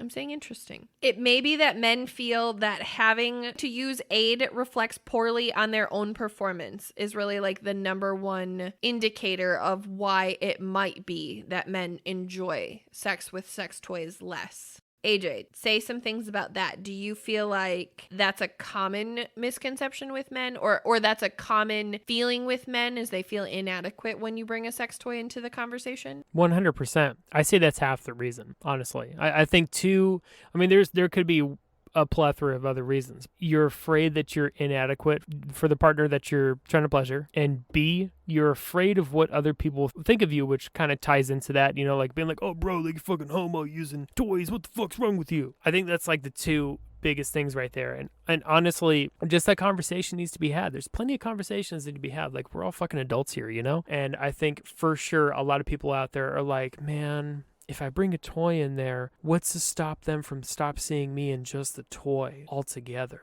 What the fuck? Bro, come on. Let's all start loving ourselves here and let's all realize that we are here to get freaky until we're dead. All right? That is what we're here. As Joey Diaz says, everybody eat something, cocksucker. You know, everybody is here to fucking do something or eat something, okay? Let's get that right onto the open right there. And let's all be okay. This is why we're here. This is why we have two lovely, amazing ladies having this amazing podcast platform called Taboos where we can make taboo conversations fucking normal. I love you two very much.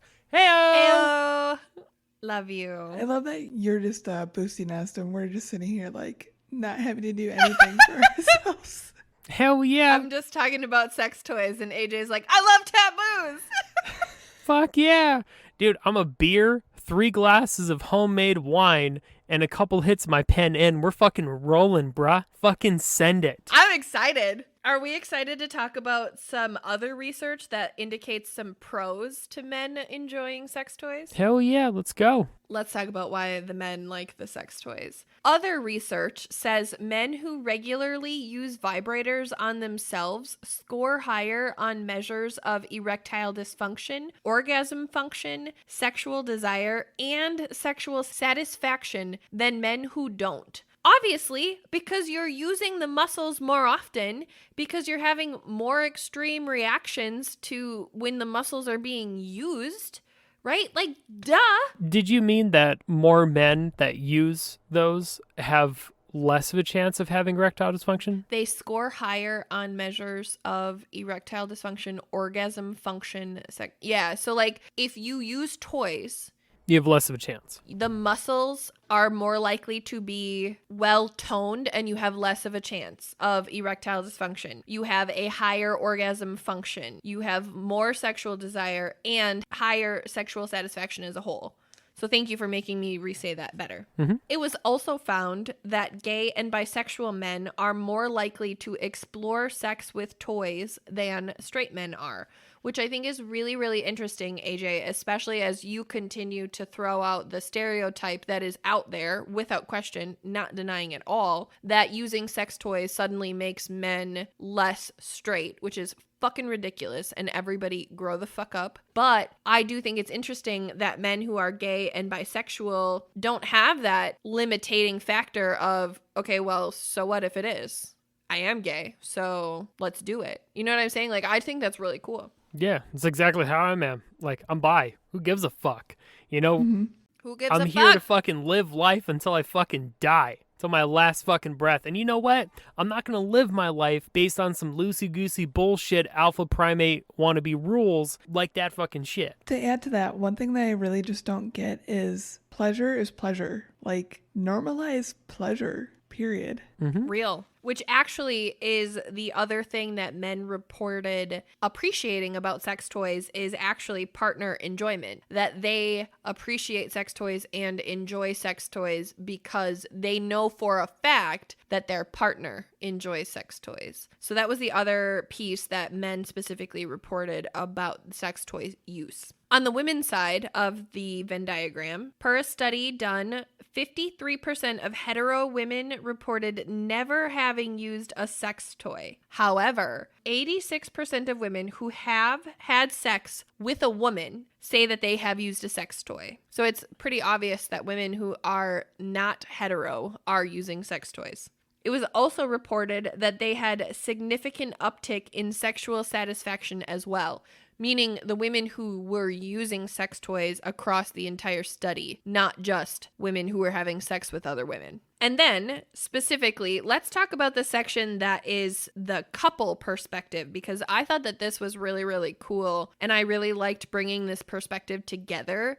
Because I also really feel not only that sex toys are looked at as a woman product, but I really feel like sex toys are looked at as a solo product, that you're not supposed to be using sex toys with your partner. I just feel like that's a very common perspective and misconception. So I really wanted to talk about what this research offered as far as couples who reported using sex toys together. Couples who can explore ways of being intimate tend to fare better in terms of maintaining passion and sexual desire, in addition to relationship satisfaction in the long haul. Both reported higher rates of sexual satisfaction long term. Couples reported more likely to do other activities such as taking a shower together, trying new positions in bed, and scheduling date nights with the intention of them leading to sex. So I thought that was really interesting, that couples who use sex toys in general have a lot more, I'm going to say spontaneous, even if it isn't in the sense of right here, right now, let's do this. We have 10 minutes because the kids are napping. I don't necessarily mean spontaneous in that way,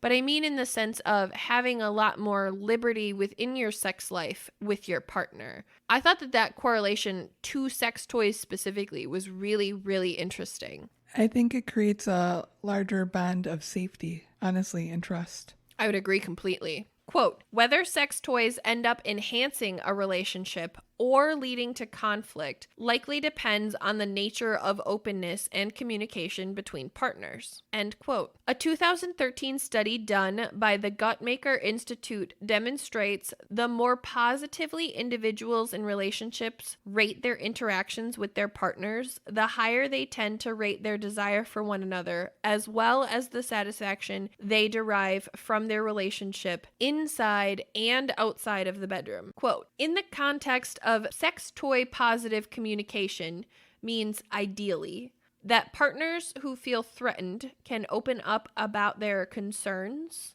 feel heard and validated, and receive reassurance from their partners that a desire to use a sex toy is in no way a comment on their virility, desirability, or sexual ability. Likewise, the partner who desires to use a sex toy should, again, ideally, be able to communicate that desire without being judged, shamed, or otherwise pulled away from. So AJ, I love everything you said about let's have a conversation, but I really thought that was important to hit on specifically because some people, aka the majority of society, don't know how to have conversations about topics like this, especially ones with their partners where they're afraid of being judged. So I thought it was really important to specifically call out, if you're on the side of the fence that is afraid of judgment, you need a space that is safe to be heard. And that doesn't matter if you're on the side of, I want to use a sex toy, or I'm afraid of a sex toy. That respect has to be both ways, in all honesty. Agreed 100%. A quote from the study stated, "It may be that being able to communicate openly and feel that one's sexual interests and pleasures are accepted by one's partner enhances satisfaction." So glad that we needed a study to tell us that. Also not shocked. Another quote from the study states, quote, "If there is a sense of openness and non-judgment that can be cultivated, most people can learn to incorporate new aspects into their repertoire versus being resistant. Talking about the resistance can help in dispelling myths your partner has about sex toy use, and some education always helps. For instance, the fact that most women do not orgasm through penile vaginal alone should be enough to invest in a sex toy." And then my special guest notebook says, duh. The next section is called, I love this title, I'm very proud of this title, Celeste's Other Psychological Factors We Must Talk About, because this goes so much deeper than society and science acknowledges. A moment brought to you by Soft Science and Sexual Experience. So really, I think it's important to call out everyone reaching the finish line makes everyone happier. Like, true, false, yes, no. Is that real? Yes. Can confirm. Everybody reaching the finish line makes everybody happier, more confident, desired, and felt to be made a priority in the experience. If toys get you both to that finish line, how fucking great. What would be the downside? Per the30.com in their article titled, "What Happens to Your Brain When You Have Sex?" Studies show 75% of women never reach orgasm from intercourse alone, and 10 to 15% never climax no matter what. I was astonished by those numbers. Dear men, please do not take this personally. Even Batman has a sidekick. I just need you to know that. Nice. Humans have a biological desire to have sex. It is caused by hormonal changes that happen inside your body. For men, this is testosterone. For women, it's a little bit more complicated. Sex releases large amounts of dopamine, which is the pleasure chemical, causing a similar reaction to that of eating your favorite food, gambling, receiving a compliment, or listening to your favorite song. The longer exposed you are to the dopamine, paired with adrenaline and arousal, increase hormone production in the brain and in physical symptoms. So, for example, foreplay equals wetter. Wetter equals better. As you achieve orgasm, your hypothalamus goes into overdrive, releasing more dopamine along with oxytocin. If oxytocin is unfamiliar to you, it shouldn't be. It's your happy chemical. You release serotonin and DHEA, which is adrenaline chemicals, at climax. Climax. Serotonin is a neurotransmitter that regulates your mood and makes you feel peaceful, happy, and hopeful. DHEA is an antidepressant that affects and boosts immunity. Essentially, if you boost your orgasm quota, you will boost your mood. So then, let's talk about my dude Pavlov, because this is seriously where I'm going with my soft science and sexual experience. Not that I ever had sex with Pavlov. That's not where this is going. Pavlov found this really cool, and sometimes not so cool, function of the brain that results in a chain reaction that can be ingrained in the brain to assume a reaction. This is called classical conditioning. Dog heard a bell. The bell was paired with a treat.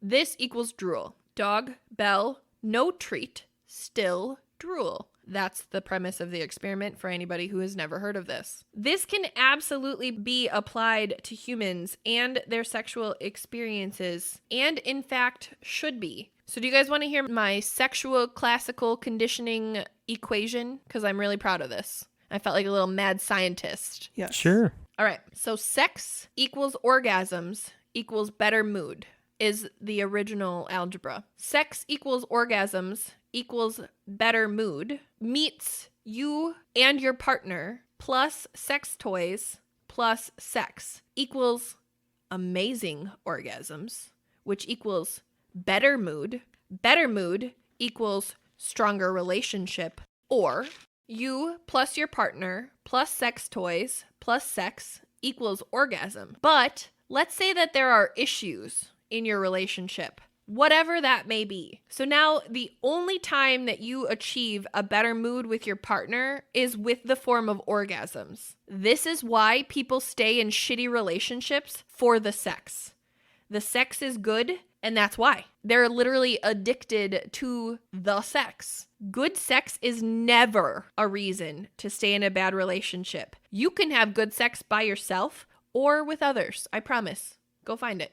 It's amazing. The other equation of this is your partner plus sex toys plus orgasm minus you is still about you. Just because your body is not causing the orgasm physically doesn't change the chemical reaction that you are creating for this person, controlled and engaged in making the orgasm happen itself. This equals better mood. Now, your Pavlov and the toy is the bell, and you are going to give her and yourself orgasms that will make you both drool. And that sounds amazing. And that's my research on sex toys. Finally, algebra I can understand.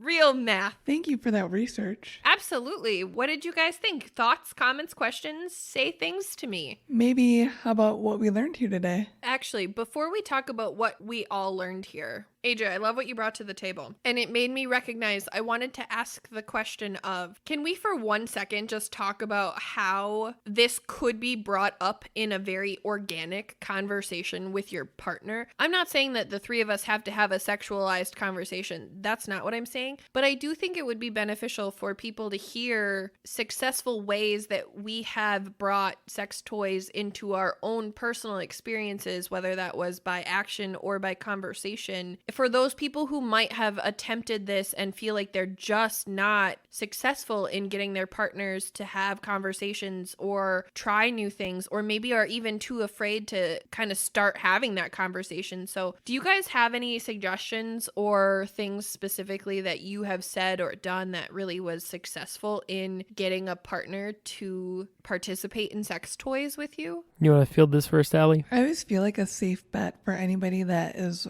worried that their partner might not be super open or not know how to approach the conversation is perhaps involve some media that you guys are watching together, whether that's like a movie or TV or whatever. I mean, it's out there. I'm not talking porn. I'm talking regular television that revolves around these conversations that could help you bring it up. Like say, okay, I'm thinking of Fight Club. There's a scene where Marla Singer hits her dresser drawer and a bunch of dildos wiggle. There's a casual way you could bring up sex toys into a conversation and be like, look at those. Those are crazy, right? But what do you think of them? That kind of thing. I love that approach.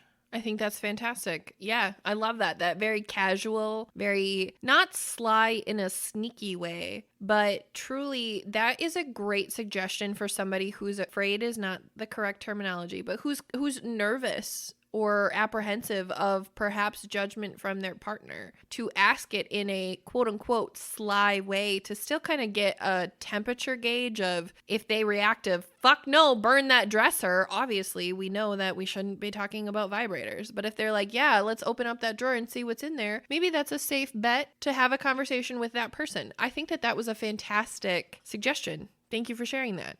AJ, I'm calling upon you. I'm going to go to the opposite end of the spectrum from that, Allie. I have a couple of friends, and they've been married for a couple of years now and been together a few years prior to that as well. And I was talking to them, and this was back when I was still married, and I was talking to them about our relationship and stuff because we were best friends with both of them, right? Both of us parties. And the conversation got brought up that like sometimes it's hard to like approach about subjects and stuff, right? Not saying which party it was on, but that got brought up.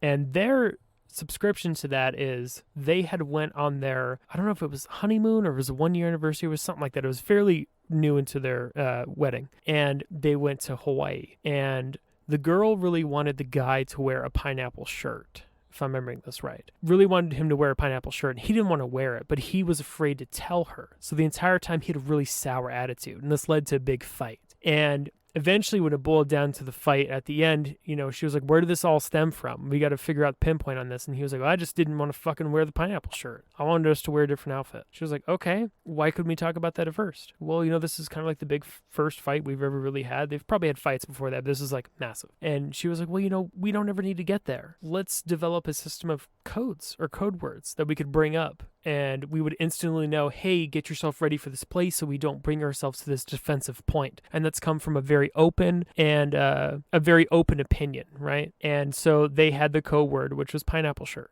And I was like, that is amazing. And if you could have a code word and be like, hey, let's say oranges. And that means, hey, can we talk about sex real quick? In case you're ever, I'm the person that's going to be like, hey, real quick, I just want to talk to you about us making love. Like, I'm like pretty easy, but also kind of brute in a sense. Like, I just fucking talk to people about shit, right? And sometimes I have a hard time sugarcoating stuff. And I'm just very like into that way. But when I heard that way, you know, it'd be like, hey, if you got someone who maybe is sensitive or both parties, come up with some type of code. I'm like, I think that's kind of genius. And be like, hey, can we talk about oranges real quick? Okay, so we're both in the playing field that we're both open-minded. I wanted to have this conversation, just see what your thoughts are. Start from there. That is a great idea. I love that. I love that. I have a different perspective than both of you, and now I feel like a really bad person because I don't ask to have a conversation about it.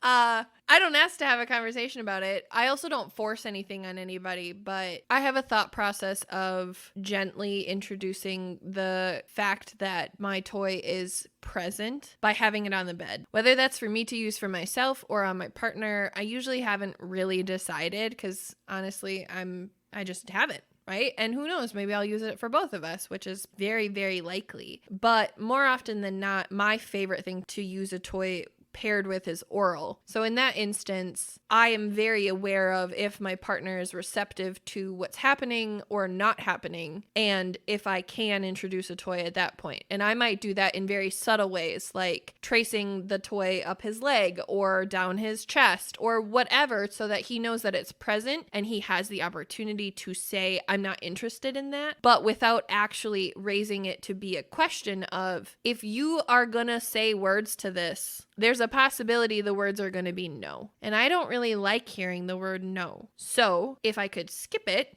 and go towards an enthusiastic consent, like we talk about in our consent episode, I think that that's a reasonable way to do it. Again, I am always, always, always respectful if somebody doesn't want something done to their body. But I do think that it's valid to say that there's a way to do it without having the perhaps uncomfortable conversation. Now, the asterisk to that is, if you are with a man who is of the position that toys are emasculating, that could be really offensive. So you should know your partner beforehand if you're going to take my approach. And that's the only disclaimer I have to my approach. Yeah, I appreciate that approach, especially with that disclaimer. Mm-hmm.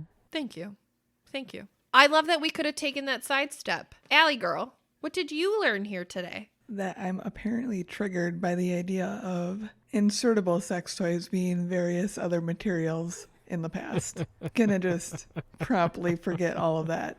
Oh my God. You know what? I totally didn't even have on there either. Like, I had stone on there, but there are so many types of like crystals. Like, I legitimately almost bought myself a black obsidian dildo. I really almost did because it gave me happy vibes. But like, that's a thing. Like, there are so many types. I just wood and leather. No, I'm just moving on. Please continue. What did you learn here? Honestly, I learned a lot, but I think more than anything, I learned of a bunch of new places to go find sex toys that I'm very excited about. Babeland was really impressive. Lovehoney.com was really impressive. And also the wildflowersex.com, that site was really impressive also. And I also, you know what, honest to God, seriously, the thing I learned now that I'm really thinking about it, the number of toys that are applicable in use specifically for couples. I had no idea that there were that many toys that were made specifically for couples. I've always ever only used my toys, which are obviously like very feminine geared toys like vibrators and dildos. Like, so that's my realm. And I have a rose, which shout out to the fucking rose. Yes, girl. Get yourself a rose. It's so worth it. But I really mean it. Like, I didn't know that there were toys that were that vast for couples. So that's what I learned here today. Nice. Hell yeah. Yeah, I liked it. AJ, before we complete our wonderful outro ritual that I'm sure is going to go perfectly, we would love for you to please plug your pod and where everyone can find you guys. The dads. You got it. Thank you so much for having me on. I really appreciate it. I am AJ, aka The Stone from Dads on Dayquil podcast. That's Dayquil with 2 L's at the end. You can find our Linktree. That's Linktree/Dads on Dayquil. And you can find us on every platform we're on, merch store, YouTube, everything. Dads on Dayquil. We love taboos. Thank you so much for having us on. You've been our near and dear friends from the inception of our podcast, essentially. And, there've been a couple podcasts to come and go that we were good friends with, but we're really, really happy that you guys are here and still good friends with us, as we're both episodes and episodes and episodes, dozens of episodes in at this point. I love you two very much, and thank you so much for having me on. We loved having you on. I love you so much.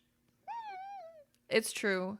We love you. We love all the dads. We really do. We talk about the dads all the time on our show. We really recommend all of their content, really seriously. If you guys are in need of a good laugh on a Wednesday, Dads on Dayquil is so where it's at. Cannot recommend enough. And also, for anybody who has heard our Basement Flooded episode, Dad named Jordan, the gnome, I was like, Dad named Jordan.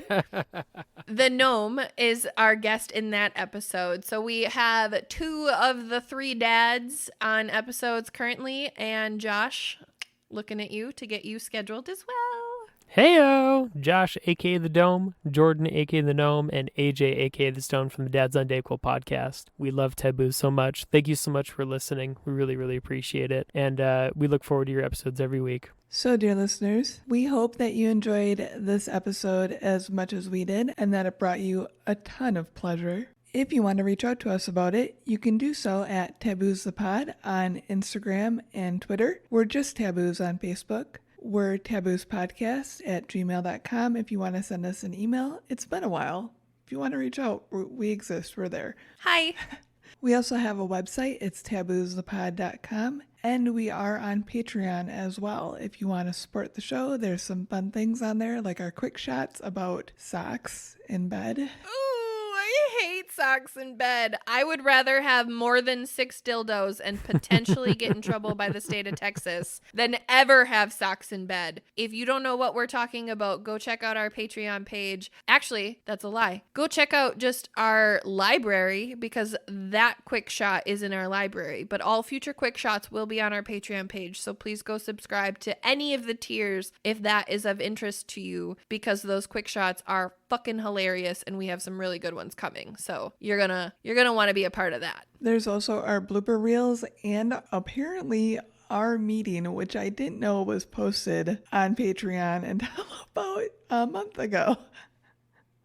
Where is our meeting posted? You posted it on Patreon. It's like our meeting story. Is it an audio track? Did I write it? What is it? It's an audio track. Oh. You labeled it like our super special meeting.